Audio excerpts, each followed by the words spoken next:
꽃들이 예쁜 꽃망울을 터뜨리는 봄. 하지만 이런 봄이 반갑지 않은 사람들이 있습니다.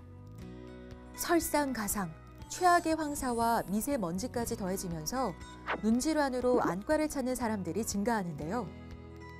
봄철에는 꽃가루나 황사, 미세먼지에 의해서 알레르기 결막염이 증가하며 또한 이러한 작은 미세한 입자들이 눈물 성분에 영향을 주어 안구 건조증을 유발할 수 있으며 눈 표면에 달라붙어 잘 떨어지지 않고 염증을 유발하여 각막염까지 일으킬 수 있습니다.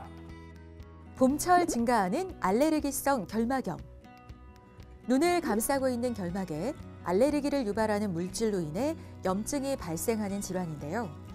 눈꺼풀이 자주 가렵고 결막이 충혈되거나 화끈거리는 등의 증상으로 불편을 겪게 됩니다. 봄이나 가을 넘어가는 환절기에 매년 이렇게 증상이 생기는 것 같아요. 만성 알레르기 결막염인 봄철 아토피 각결막염은 각막 궤양, 각막 신생혈관 등으로 인하여 드물게 실명을 유발할 수 있으므로 반드시 안과 진료를 받으셔야 합니다. 치료가 늦어지고 만성적인 알레르기성 결막염으로 악화되는 경우 시력 손상도 생길 수 있는 만큼 각별한 주의가 필요한데요. 봄철, 우리의 눈 건강을 위협하는 알레르기성 결막염. 어떻게 치료하고 예방해야 하는지 온에어 닥터스에서 알아봅니다.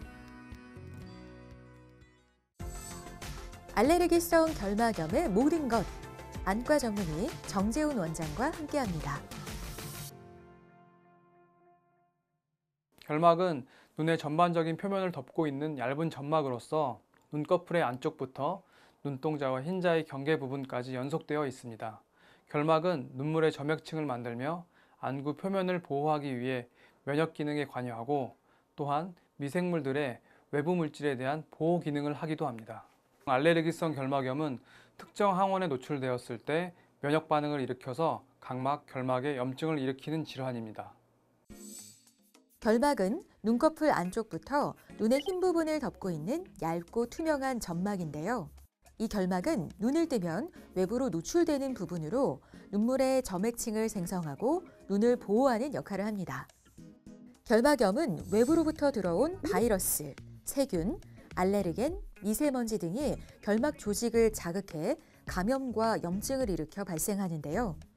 가려움증, 눈물, 충혈, 안구 통증, 이물감 등 다양한 눈 증상을 호소하게 됩니다. 결막염은 원인에 따라 감염성과 비감염성으로 나눌 수 있습니다.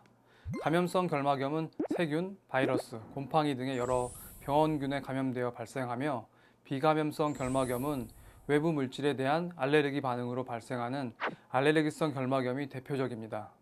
알레르기 결막염도 세부적으로 급성, 만성으로 나눌 수 있고 급성은 계절성, 통년성 알레르기 결막염이 있으며 만성으로는 봄철 각결막염, 아토피성 각결막염으로 나뉩니다. 둘 다 눈이 충혈되고 눈곱이 끼는 증상은 비슷하지만 유행성 결막염은 통증, 이물감이 주 증상이며 이에 반해 알레르기 결막염은 가려움이 주 증상입니다. 또한 유행성 결막염은 주로 한쪽 눈에서 시작하여 반대쪽으로 증상이 전염되는 데 반해 알레르기성 결막염은 양쪽 눈이 동시에 증상이 발생하는 경우가 많습니다. 유행성 결막염의 경우 결막이 충혈되고 이물감과 함께 누르스름한 눈곱이 많이 끼는 반면 알레르기 결막염의 경우 가려움이 주 증상으로 실처럼 가늘고 흰색의 눈곱이 끼게 되는데요. 알레르기성 결막염은 전염성이 없지만 유행성 결막염은 전염성이 강해 결막염 환자와의 직간접적인 접촉으로 전염이 될 수 있어 주의가 필요합니다. 주로 더운 여름에는 물놀이를 즐기는 사람들로 인해 전염력이 강한 유행성 결막염이 증가하고 요즘 같은 봄에는 미세먼지와 꽃가루 등으로 인한 알레르기성 결막염으로 안과를 찾는 환자들이 많아지게 되는데요.